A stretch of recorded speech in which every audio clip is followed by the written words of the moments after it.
Alrighty, welcome to week 2 of the IEEE PCB design workshop.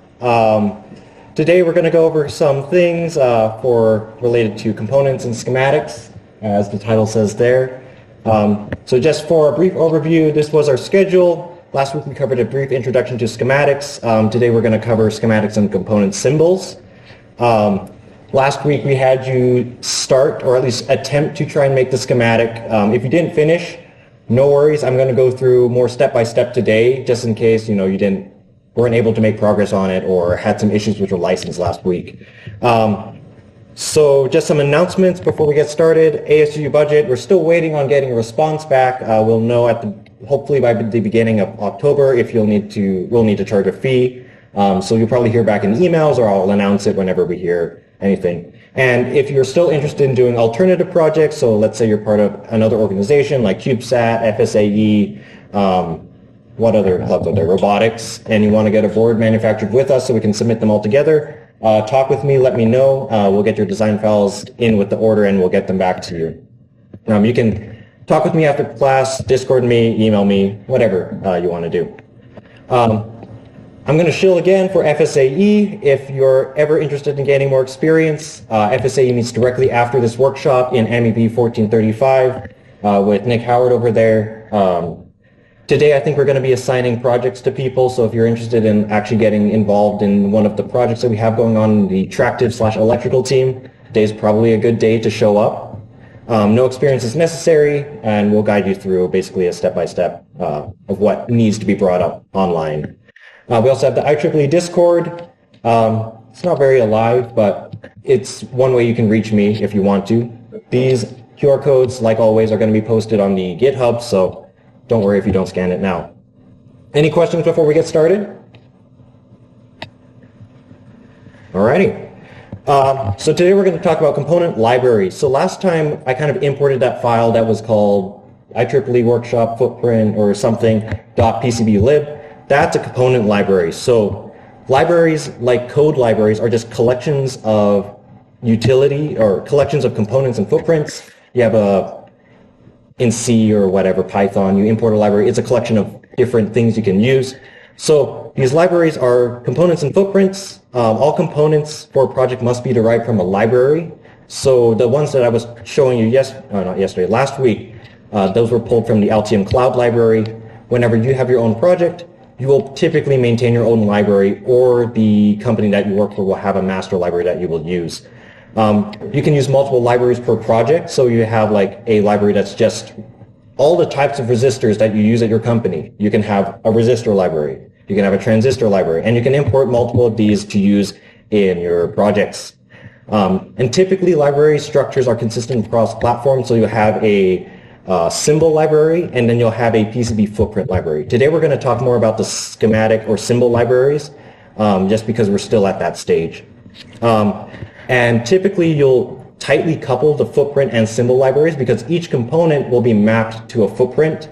You can assign different footprints on your project, but sometimes it's just nice to have a footprint already assigned to every single schematic so they can stay together. In Altium, there's different library types. There's .schematic lib, which is what we touched on yesterday. That's just schematic symbols, and that's what we're going to go over today. There's .pcblib, which contains footprint. So this is like the actual physical layout of the component that goes on your PCB. And then there's also .libpackage, which you might have seen and might have accidentally opened. This is also known as an integrated library. These ones can contain multiple schematic lib or PCB-lib files together. And it's just an easier way for library management. I don't think the package library will work on your computer because it's going to reference file directories on my machine. So yeah, just don't use that if you see that in your files. KiCAD's a bit different. I haven't seen a way to organize it with the library, but you have KiCAD Sim, which is all the footprint components in a library, or all the symbol information for the components in your library. And you have the .pretty, which is all the footprint information to be used for the components. The .pretty is more like a folder. It's an interesting way of how to implement it, but it's just how it is. If you open the KiCAD example files, you'll see that the .pretty is like a file folder that you can open, and there's more files within it.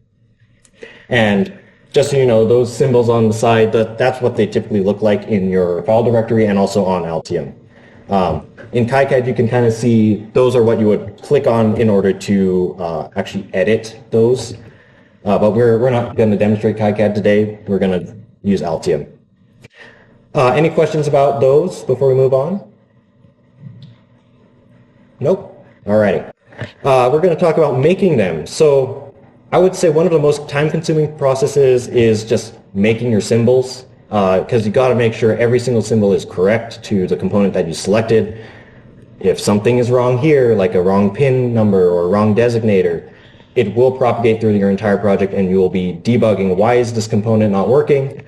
Because one of the pins is mapped wrong. So one of the skills that you need to learn is how to read a data sheet and how to basically map the pins to your symbol adequately. So you can see some examples of different types of components. So that's like an op amp with some extra trimmer inputs, and then on the bottom is an LED driver. So different styles, but the process of making them is pretty similar. Something I will introduce is, to save some time, Semaxis.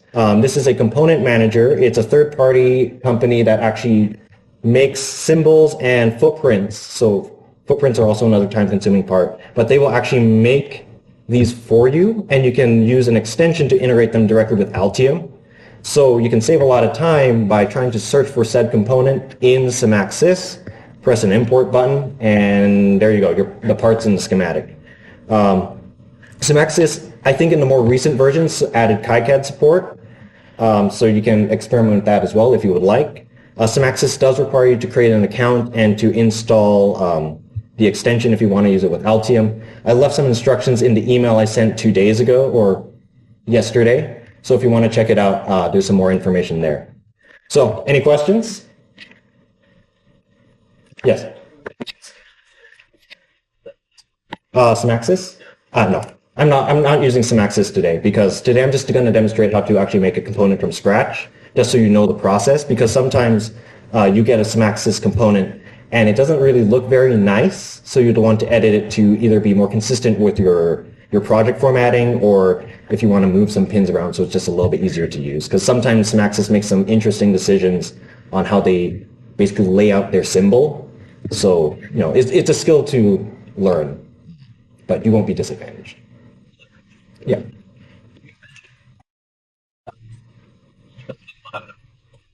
Mm-hmm. It's more of a function. So like if you work at a company, like let's say you work at a small company and you have a lot of parts in inventory, typically someone will be like, okay, we have this one resistor. You want to select that resistor because you know you have it in stock, so you can make your stuff easier. So it's like more utility than, sometimes companies have style, sometimes companies have a hodgepodge of components. It really depends on how organized your company is. So yeah. Any other questions? Nope. Alrighty. We're going to go to Altium straight up right now. Very quick presentation today, because today we want to actually go over making a symbol. It's pretty similar, the layout is to a schematic, but you know there are some differences which I will go over today. So if you would like to open Altium or KiCAD or your preferred ECAD software, now's the time to do it. If Altium wants to load, it takes a bit, so I'm gonna chill.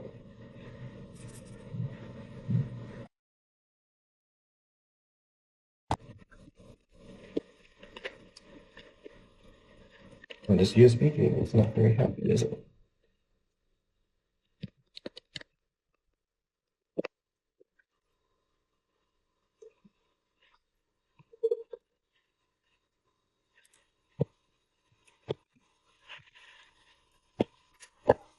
And if any of y'all have had issues with your licenses for Altium, I did leave some information on who to contact in the previous emails. There's a support line, and I think there's an email that they've discontinued but might be worth checking out, specifically for students. So if you're interested or have had issues, you can either try that, maybe chat with me if you want to debug a little bit in real time. But I will pull Altium up. And then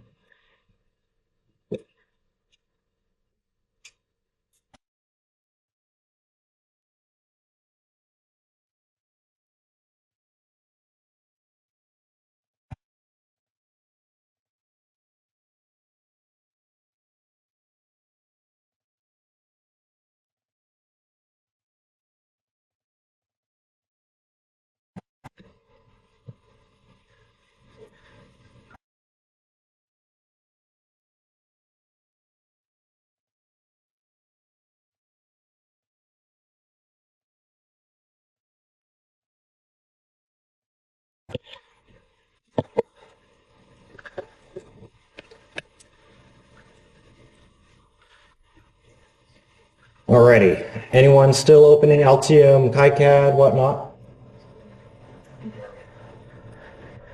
No, you're good. Like, I don't want to leave anyone too far behind. Okay. Alrighty. So, we're in Altium. We're going to make a schematic library, just a blank one, so we can just start off, and then I'll go through the process of actually making a symbol. So, the first thing that you're going to do is click on File, and then you're going to go New, and then you're going to see Library, and you're going to click on that. And then once you have that up, you're going to see a bunch of different things that you can make. Yours might be on Workspace. Make sure you click on File because we want a local copy. And we're going to click Schematic Library, and then Create. And you should just get a blank screen. Your side window might change from the typical File Explorer. But anyone not here? Okay. So this is the schematic editor. At the bottom of the window on the left, go away GeForce, you will see this schematic library and schematic filter windows. They should pop up. The one that's going to be pretty relevant to schematic libraries is the schematic library tab. So on the left-hand side, this will show all the different components that will be in the library. Currently, we only have component_1. It's completely blank. We don't have anything in here. But if you look at the one that we're using for the workshop, there's a bunch of different symbols in here that you would normally have to create, but I have provided for you just so we can save some time and actually just do schematic layout. So here, the schematic editor is pretty much the same as a symbol editor is pretty much the same as a schematic editor. You have the toolbar at the top, you have properties on the side, and you have all these, basically a grid to work on. So the first thing that we're going to make is we're going to make something very simple. We're just going to try and make a resistor. Something very simple. It's a rectangle with 2 pins. In the schematic library, you have a filter button just like before and these 2 other select tools. And then you have pin, you have IEEE symbol, we're not going to use that. And then you have lines, text, and component parts, which I can mention later on. That's for if you want to break a part into multiple parts. It's weird, but it works. But the first thing that we're going to do is we're going to place pins. So if you click on this, you're going to get one of these. If you look, I'm going to place it down. If you look closely at it, you can see it has a 4 at the back and a 4 on the top. And then at the very front, or where my cursor was, there's that little plus. That's the exact same plus we saw last week with the schematic symbols, and that's where we're going to make our wire connections. So you need to make sure that this actual little star plus, I don't even know what to call this, make sure that is on the outside of a component when you actually finish designing it. One of the more important parts about symbol editing is going into the properties. So if you click it, highlight it, and then you click on properties, I'm going to pin that so it doesn't go away.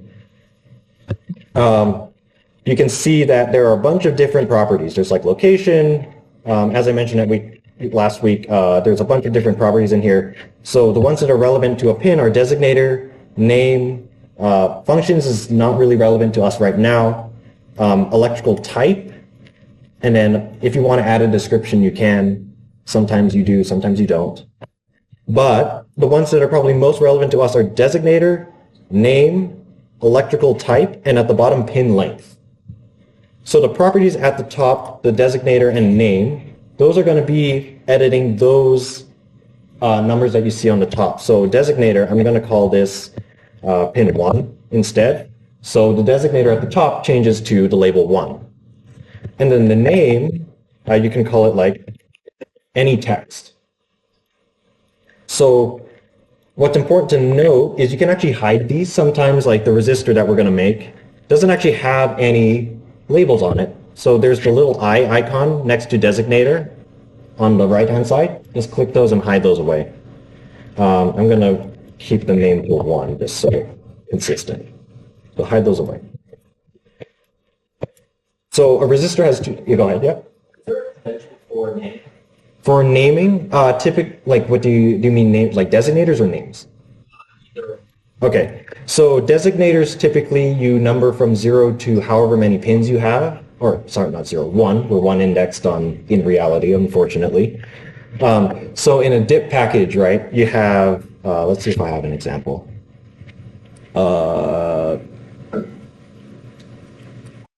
I don't have an example.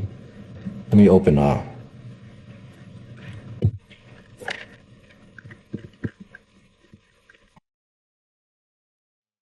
my file directory is so bad. Let's see. So yeah, so here's a 4-component part. So you have like 1, 2, 3, and 4. Another example would be, oh my goodness. Give me a, so pin headers 1 to 8. That's a, yeah, here's one that's in order. So it, like this is a DIP 16 or a 16-pin package. So you have 1 through 8 and then 9 through 16. You'll see this also on data sheets as well. I'm going to go over looking at a data sheet to show you an example when we make one of these types. You don't actually have to keep those in order. This one is clearly not in order. We go 16, 13, 3, but it's a little bit easier for schematic layout. It's just organizing things. But so we're going to go back here. Or does that answer your question? Yes.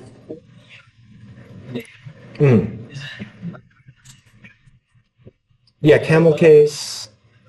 I've seen a lot of different styles. I like camel case. Sometimes all caps is also style, typically like VCC.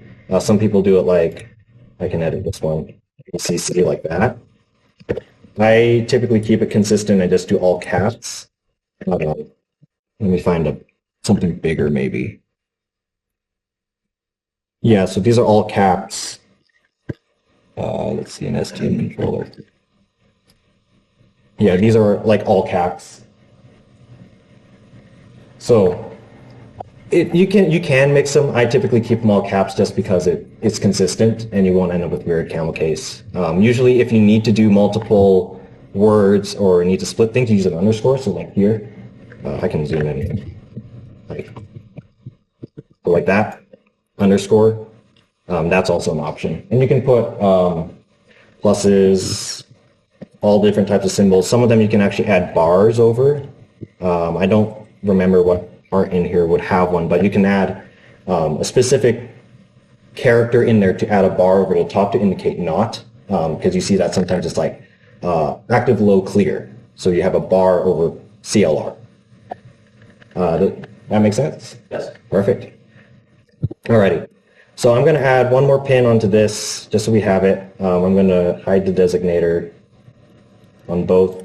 And something to note, in Altium, if you select multiple of the same or multiple components or multiple things, I'm just going to call them things, that are the same type, and they have different like values for the designator and name, it will put an asterisk. It's just like wildcard. There's multiple things in here. But what's important to note is if you do enter in something on that wildcard, it will overwrite every single component or every single object that is currently selected. So it's a useful tool, but it's also kind of dangerous if you do it in the wrong places. You could map 2 different pins to the same pad on a component, and that's just not good news for anyone. So getting back on track, we have these 2 pins, and now we need the body of the resistor. We're just going to draw a rectangle, or we can use lines. I'm going to use lines. And you can draw a little rectangle if you would like. But you'll notice this is kind of just aligned to the grid, and that's not a very, oh dear, that's not a very nice resistor. To remediate that, I would recommend holding Alt, or was it Control, and you can now freely place this on your grid. It won't actually snap to anything. So then you can move these and place those to align, and that looks more like a resistor now. One thing I do want to change is the length of these pins. They're pretty long in my opinion, so I'm going to change them to 200 mil. I can't type. Yes. Rotate the space. So you can hold it, space. Flip is also X, Y, you can do those. And you can select multiple components and spin them around. And if you want to, you can edit this a little bit smoother, make it a little bit thinner than just unit.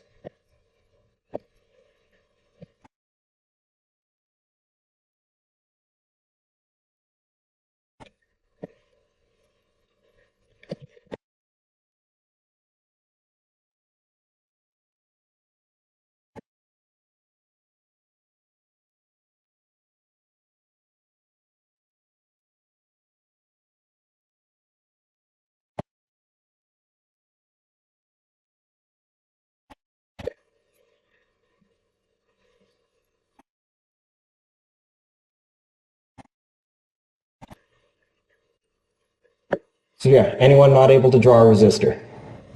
Or anyone still drawing a resistor? Okay. You have a question? You hold control, left control. So it is very useful. Sometimes like you have components that are a bit more complicated.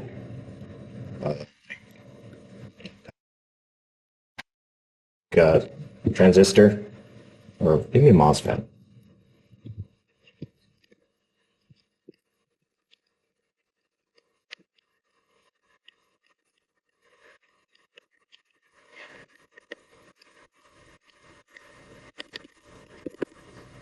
Or like an NTC, where it's like they're not quite grid aligned, so hold left control and you can use that to draw every single part.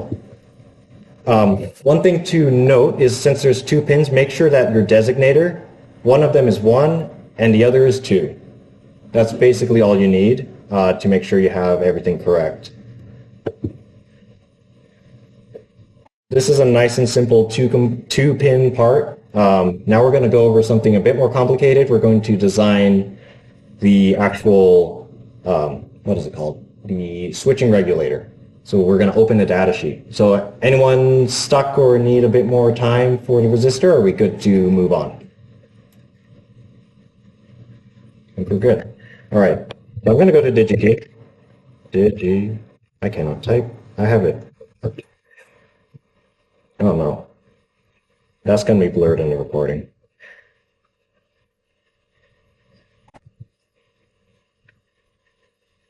You don't need to sign in, but something that you will see if you open DigiKey and you go to their homepage is you're going to want to search for a lot of parts. So that block diagram that I had last week, let's see if I can bring that up. Week 1. This one. So each of these different parts is pretty much designed around a specific component. And how I find these components is you go to a website like DigiKey. Well, first you do a quick Google search and then you go to DigiKey about to find a specific part. So the one that we're looking for is a switching regulator. You could go to all the different, there's so many different categories of components. I'm just going to give you the part name. It's the LM2596. And if you search that, you're going to probably get a bunch of stuff. It is a voltage regulator, DC to DC switching regulator. You're going to click on that. And you're going to see there's a lot of different LM2596s. We have an adjustable version. So if you want to look at the top, there's a bunch of different filters that we can use. So I'm going to click adjustable. Something that is also helpful if you're doing your own project is to, on DigiKey specifically, exclude marketplace products because they have an extra shipping fee and ship separately for some reason. And then in stock, because I want it now. I don't want to wait for it to be in stock. So once you apply those filters, you get pretty nice little supply, and is very nice to see, all organized right here. But we're going to select one that is going to be what we're going to use. I'm not sure exactly the one we're going to use, but we're going to use this one. Click on this little red thing, like a PDF symbol, and that'll open a data sheet. It should open a data sheet, assuming the links aren't broken. And this is what you'll see. This is pretty common amongst pretty much every single component, from your simple resistors to your complex microcontrollers, which could be thousands of pages long. This is where all the information is about the chip. There's some data sheets that are better than others. Sometimes you'll be missing information like what's the maximum current at this voltage. Sometimes it just won't mention it. But TI and ST, a lot of the bigger manufacturers are a lot better. It's usually those overseas manufacturers that leave much to be desired in their data sheets. So I already showed you these block diagrams from last week. Is how we do the schematic layout. But this is what we're going to use for footprints. You can see pin configuration and functions. So this gives you, hey, there are 5 pins on this device, plus a ground tab. And then you can see a description of what every pin does. We don't really need to add the description to every single pin. You could if you want to, but usually people just refer to the data sheet, which we will include a link to in the component itself just to make it easier for design reviews and whatnot. So this is what we're going to be making. Because like symbols like switching regulators, integrated circuits, those typically don't have a symbol like a transistor or a resistor or an inductor do. So we get to use the magical rectangle like I showed you earlier in the presentation, and which you've probably seen last week. So I'm going to go back to Altium, and I'm going to make a new part. Let me save this real quick. Save. Okay. Yeah, I would choose a place to save it. This one technically, if you want to, you can make your own symbols and put them into the schematic that we're going to have you finish this workshop. But if you don't want to, you don't have to. So this is not too critical. But once you save that, you can look at the bottom of the left-hand side. There's a Add button. We're going to click Add, and it's going to ask you, hey, what do you want to call this component? So I'm going to type in LM2596, and then we're using the adjustable, so I'm going to do -ADJ. And then we get a whole new blank one. Yep. Yes, I forgot to mention that, but to do that, you can click on it, you can edit it here in the properties, so you can say this story. And, oh, one other thing that I forgot to mention. There's designators and comments. In the resistor, like main tab, so you deselect everything. You have a designator tab, or a designator parameter, and you have a comment. So the designator is going to be like, if you see like R1, R2, R3, those types of things, that's going to be the designator itself. So how Altium does its designator system is you have like a string of letters or whatnot, and then a question mark. That question mark will be replaced by the number in the schematic. So if we looked at, I'm going to go back to this one, to here, each of these, each footprint for this, like this is HS1, would be HS question mark in the schematic library. There is a nomenclature typically for these, so resistors are R, inductors are L, integrated circuits are U. Some people also use IC for integrated circuit. Q is for transistor. Some people use M, but this is something to make sure you actually get right. If you don't have it, Altium will try and populate it with something it thinks is correct, so it might do like resistor question mark, and it'll fill that in for you. But for now, since a resistor, we're just going to do capital R question mark. The comment will be filled with some extra information. This is more relevant for integrated circuits, which I'm going to show you for the LM2596. For resistor, it's not too relevant, so I'm just going to hide that parameter. I'm going to click the I, and now it's gone. And then save that.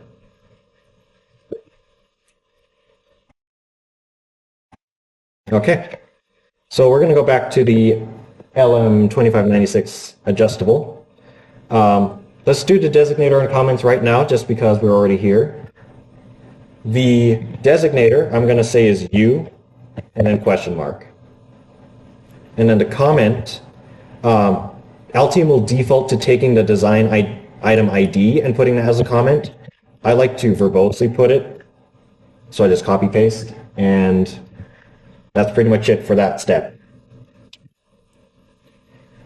And then once you're done with that, if you looked at the data sheet, you'll notice it has 5 pins. We have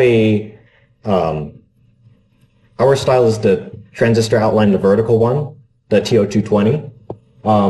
If you have a pad that will be soldered down, so this one mounts horizontally on the board, you will have an extra 6th pin, but since we're not using that, we only need the 5. So in Altium, I'm going to add 5 different pins. That's a line. I'm going to change my numbering system. And don't forget, you can hit Tab to open up the properties window for the part that you're editing, which is what I'm doing right now. So now I have 5 pins.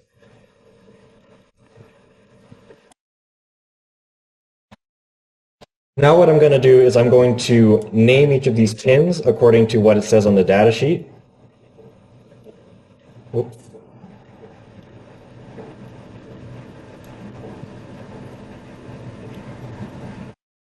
So like pin 1 is V in, so I'll change this name, V in. I'm gonna pin 2 is called output, so I'm going to call that out. You could put output. I'm just going to put out because it's self-explanatory. Pin 3 is ground, so I'll do G and D, all caps. Pin 4 is feedback. You can do FB, not for Facebook, but for feedback. And then we have on, off. So this one, if you look at the symbol or the schematic, it has a bar over that on. So I'm going to actually add a bar by doing backslash between each letter. And let's see if that works. Oh, the backslash goes after the letter.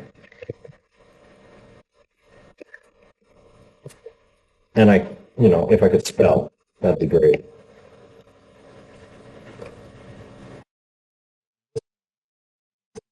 Put backslashes after the O and the N, that gave us a bar. Yes. What's it? So bar means like not. So on is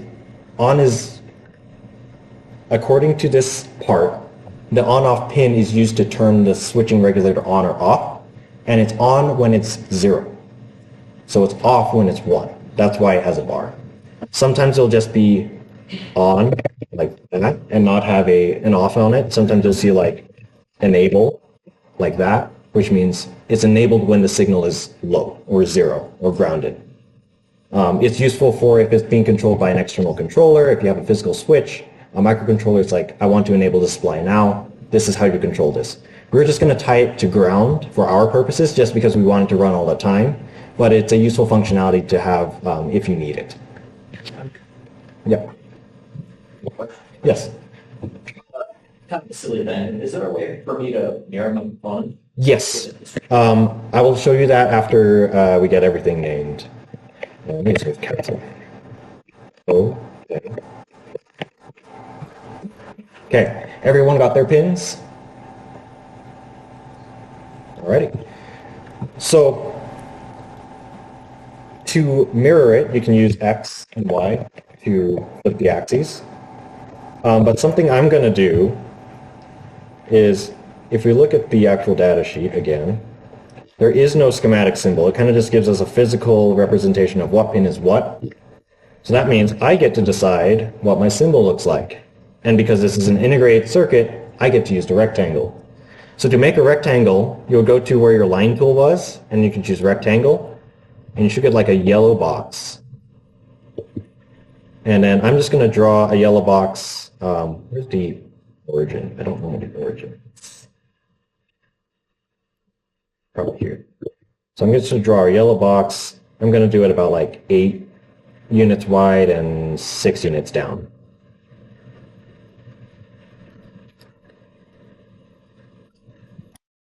Other thing that I'm going to do is I'm going to shorten these pins. 3 mil is a little bit long for pins. 200 mil is what I typically use just to save space on your schematic. It's probably more useful to have wires showing than your pins. So to do that, you would highlight all your pins, your pin length parameters down here. I type in 200 and there you go. And just to remind you that each grid spacing is 100 mil. So same thing with the schematic itself. Each of these spaces is 100 mil.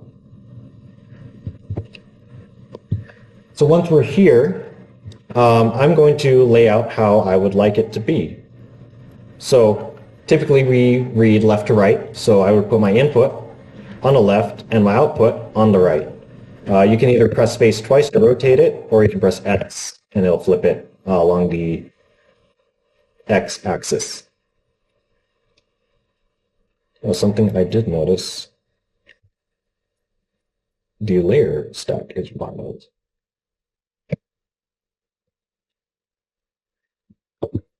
Doesn't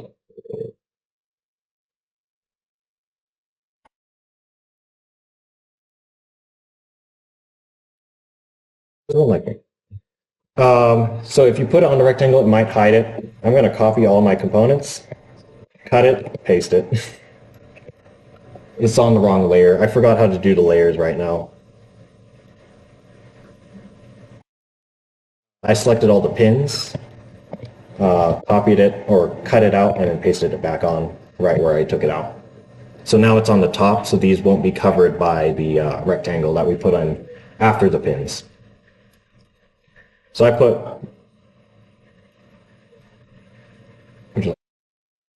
Yeah, please. So I selected everything.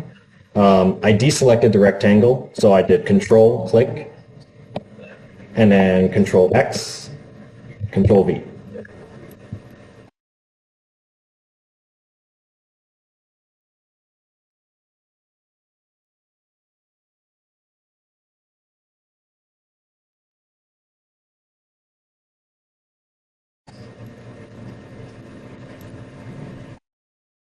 Ready. I'm going to move on a little bit. So ground typically flows down, so I'm going to rotate ground and place it on the bottom. On off. Since we're tying it to ground, I'm going to also point it down.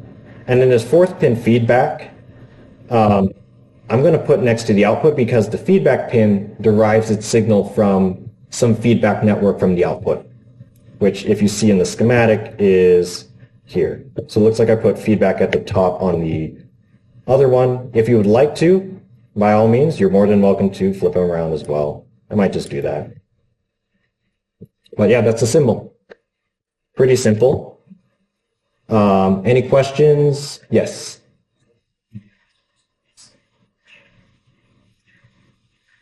So one, the Altium component library isn't comprehensive.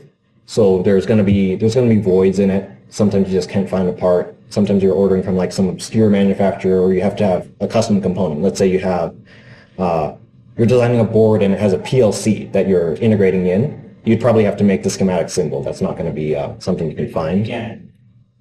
You can use it. Another thing is just having a local copy, just in case. What if like Altium decides to change the footprint on their end? Now you're out of date. You're desynced. So having a local copy is also another advantage. But I mostly use Maxis for the most part. But I edit their symbols down to my consistent style, just so it's all my schematics don't look like it's a hodgepodge of different components from different sources. Any other questions? Nope. Okay, I'm going to show you one more thing, I'm going to actually link the data sheet to this component. So if you look at, I'm not sure the data sheets are linked in this one. Oh, it is. So if you click on a part in this actual reference schematic, you'll see there's a bunch of different properties in here. Like you have a Mauser link, you have a whole data sheet link, the manufacturer. These are all different parameters. This component, LM2576, was pulled from Synaxis, but I edited the actual symbol itself to be more consistent with my style. But Synaxis will actually populate these for you, which is nice. But I'll show you how to actually add your own. So here, you'll see a very similar window. I'm going to add, and then you can put like parameter, and you can name that parameter datasheet. And then in this asterisk, I'm just going to copy and paste this link from TI, which is the datasheet. And yeah, that's pretty much it.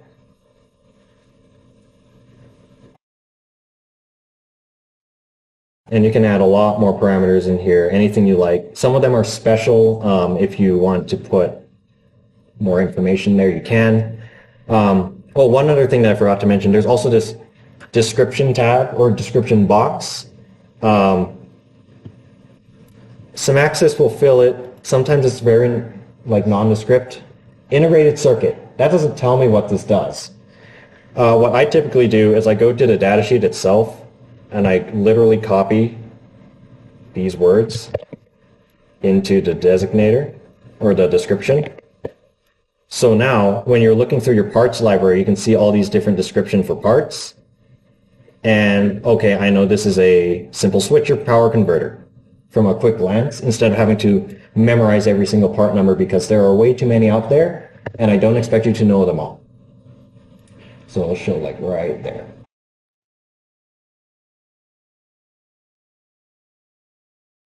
That's the description for the part, yes. So like in description for this, I could put like generic resistor. Or just resistor if you'd like.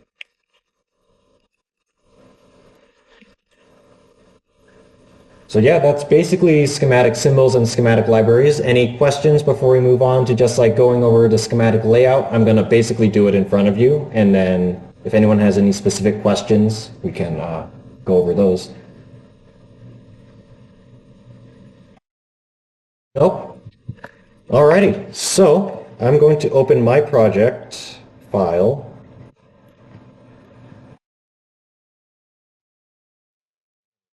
Saved it. Here it is. No, it's not. That's the schematic library.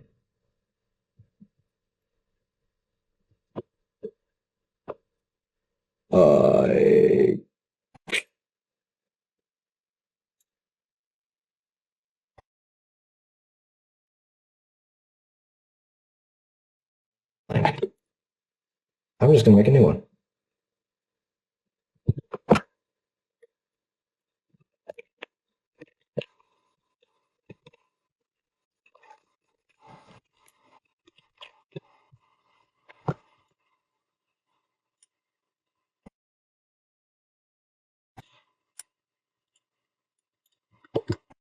Alrighty.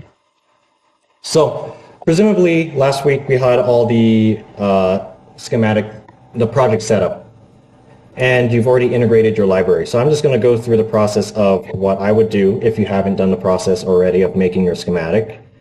And if anyone has any questions about what I do, raise your hand and I'll answer them. I don't bite, so please ask. I don't want you to be stuck. Existing. This was in my notes. Okay.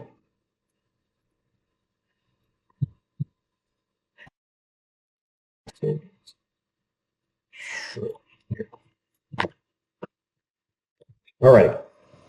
I'm going to place all the components. I'm going to have this up for reference. You can split. I want this one out. Oh my goodness. Save line. If you do have a bigger screen, Altium is very much an easier program to use on a bigger screen. So I'm going to place all my components following this. So I'm going to go left to right. So here we go to components, select the schematic symbol that we're using.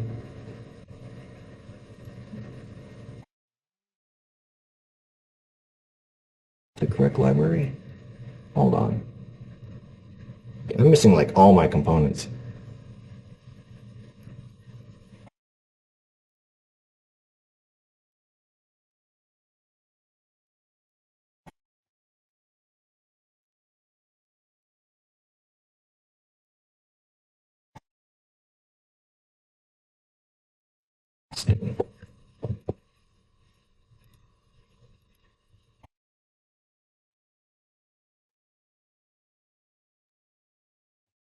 There we go. Alrighty, so I'm just going to go left to right and place all the components where they approximately will end up being. So if you want to continue that process with me, by all means. I've gotten all my components down on the sheet. That's probably the first thing that I would do if you haven't done so already. Where's everyone at?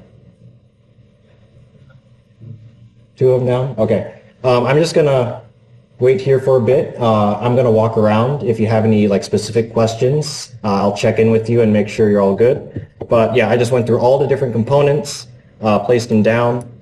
I did have this for reference. If you do get stuck, you can technically copy paste it in, but I wouldn't recommend it. I'd try practicing just grabbing from the actual library itself. So yeah. The reference is, if you go to the GitHub, it's in a file called master design reference files. Altium component library, not Altium component library, reference Altium PSU, and then it's going to be the schematic document. Yep.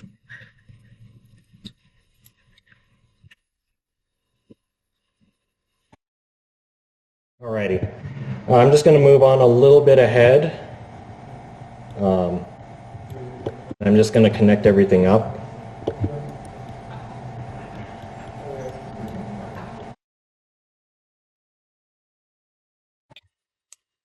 So yeah, I'm just connecting things up. If you wanted to continue that process, it's pretty much the same, and I will walk around and do some questions.